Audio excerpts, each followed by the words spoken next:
What I'm about to tell you represents one of the biggest shifts in American military strategy in decades, and most Americans have no idea this just happened. Last Friday night, while most of us were winding down for the weekend, the Pentagon quietly dropped a document that changes everything about how America will defend itself. I'm talking about the National Defense Strategy, and if you care about national security, if you care about where your tax dollars are going, or if you simply want to understand what's happening with American military power right now, you need to watch this entire video. Let's dive in.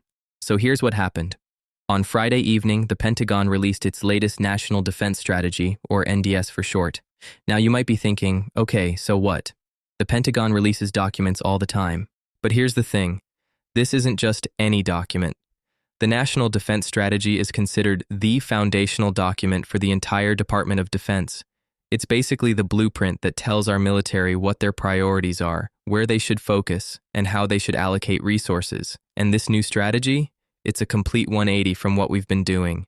Pause for emphasis. For the first time in years, defending the American homeland is now the Pentagon's #1 priority. Not China, not the Middle East, not global power projection, the homeland. Let me read you the exact words from the document.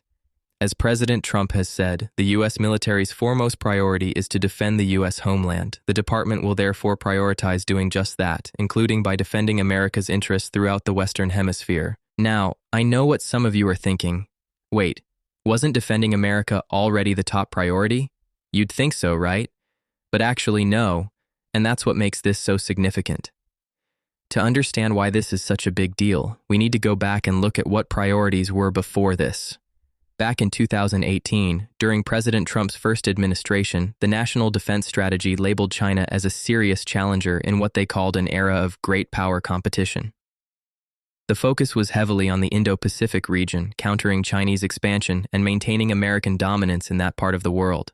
Then, when President Biden took office, his administration in 2022 continued that focus.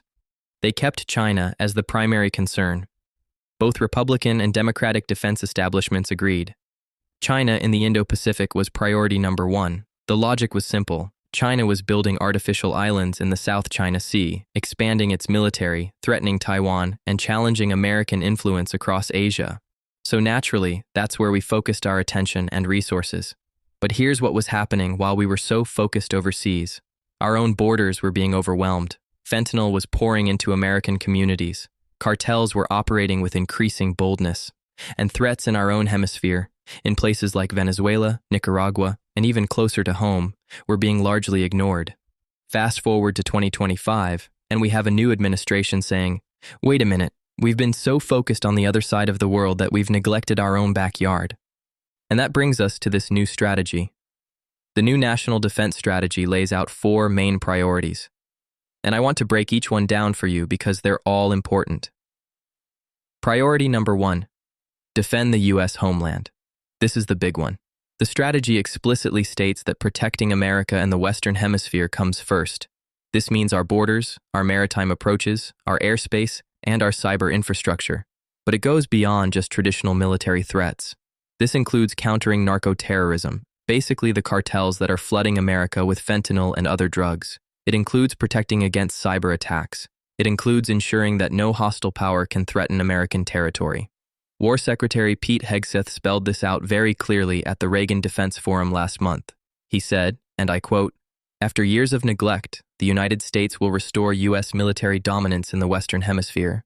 He even brought up the Monroe Doctrine. That's a policy from 1823 that basically said the Americas are America's sphere of influence, and European powers need to stay out.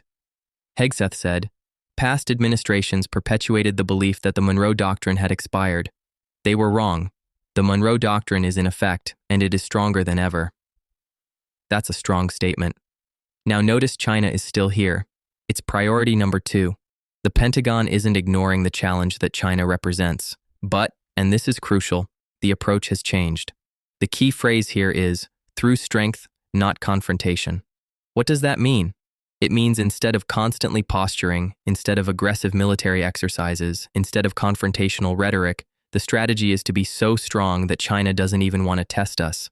It's about deterrence through overwhelming capability rather than constant tension. Think of it like this. You don't need to constantly flex your muscles and start fights if everyone already knows you're the strongest person in the This is something President Trump has been talking about for years. The United States has been shouldering the lion's share of defense costs for our allies, particularly in Europe and Asia. This priority means other countries need to step up. If they want American protection, they need to contribute more to their own defense. This frees up American resources and also creates a more sustainable alliance structure. We're already seeing this play out with increased defense spending commitments from NATO allies and partners in the Indo-Pacific room. This might be the most important long-term priority. Our defense industrial base, the factories, shipyards, and facilities that actually build our weapons and equipment, has been declining for decades. We've seen shipyards close, manufacturing move overseas, and supply chains become vulnerable. This priority means reinvesting in American manufacturing, rebuilding our capacity to produce weapons and equipment at scale, and ensuring we're not dependent on other countries for critical defense materials. If a major conflict broke out tomorrow, could we produce enough ammunition, enough missiles, enough equipment? Right now, the answer is concerning. This priority aims to fix that. So what does all of this actually mean for everyday Americans? First, it means you're likely going to see more military presence focused on the southern border. We're already seeing this with increased deployments to support border security operations. Second, it means more resources dedicated to countering the drug cartels. The fentanyl crisis has killed hundreds of thousands of Americans. Treating cartels as national security threats rather than just law enforcement problems represents a major shift. Third, it means a potential drawdown of some overseas commitments. If the homeland is priority one, that means fewer resources available for operations far from American shores. This doesn't mean abandoning allies, but it does mean allies need to do more for themselves. Fourth, it means jobs. Supercharging the defense industrial base means manufacturing jobs coming back to America, shipyards reopening, and communities built around defense production getting reinvigorated. But here's the bigger picture. This strategy represents a fundamental rethinking of American defense policy. For decades, the assumption was that American security meant being everywhere, all the time, projecting power globally. This new strategy says American security starts at home. Build an impenetrable defense of the homeland first, then project power from that position of strength. It's a return to a more traditional understanding of defense. Defend your own territory first, your hemisphere second, and engage globally from that foundation. Now, I want to know what you think. Is this the right strategy for America? Should defending the homeland be our top priority, or should we maintain our focus on global power projection and countering China overseas? Drop your thoughts in the comments below. I read every single one, and I love hearing different perspectives on these issues. If you found this video informative, please hit that like button. It really helps the algorithm show this content to more people who care about national security and defense policy. And if you're not already subscribed, make sure you subscribe and hit that notification bell. We're covering all the major defense and security developments as they happen, and trust me, there's a lot happening right now that the mainstream media isn't talking about.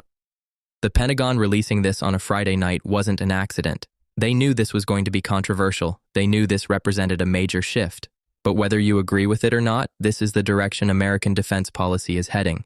Knowledge is power, and understanding these shifts helps you make sense of everything else happening in the news. Thanks for watching, and I'll see you in the next one.